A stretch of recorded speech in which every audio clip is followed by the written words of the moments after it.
Hello, good mga kahabi. Ayan, update ko lang kayo dito sa varied female natin. Papakita ko yung mga krillings niya. Ayan mga kahabi, hindi ko na nabidyohan kanina. Gumawa lang tayo ng short video ngayon. Ito yung mga krillings niya. Nasa 275 mga kahabi. So may namatay. Ganun lang talaga siguro. Ayan. Dito yan galing mga kahabi. Dyan ko kinuha.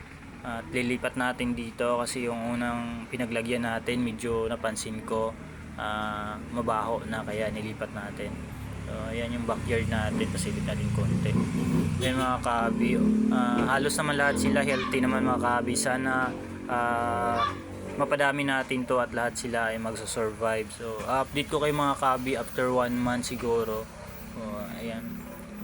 Ito lang muna yung update ko sa inyo mga kahabi. So 1 week old na sila. Lipat natin dito mga kahabi. Ayan. After 1 month siguro or after 15 days, lipat natin doon sa grow out natin na no. So rip tab muna tayo mga kahabi kasi maliit lang yung area natin. Ayan.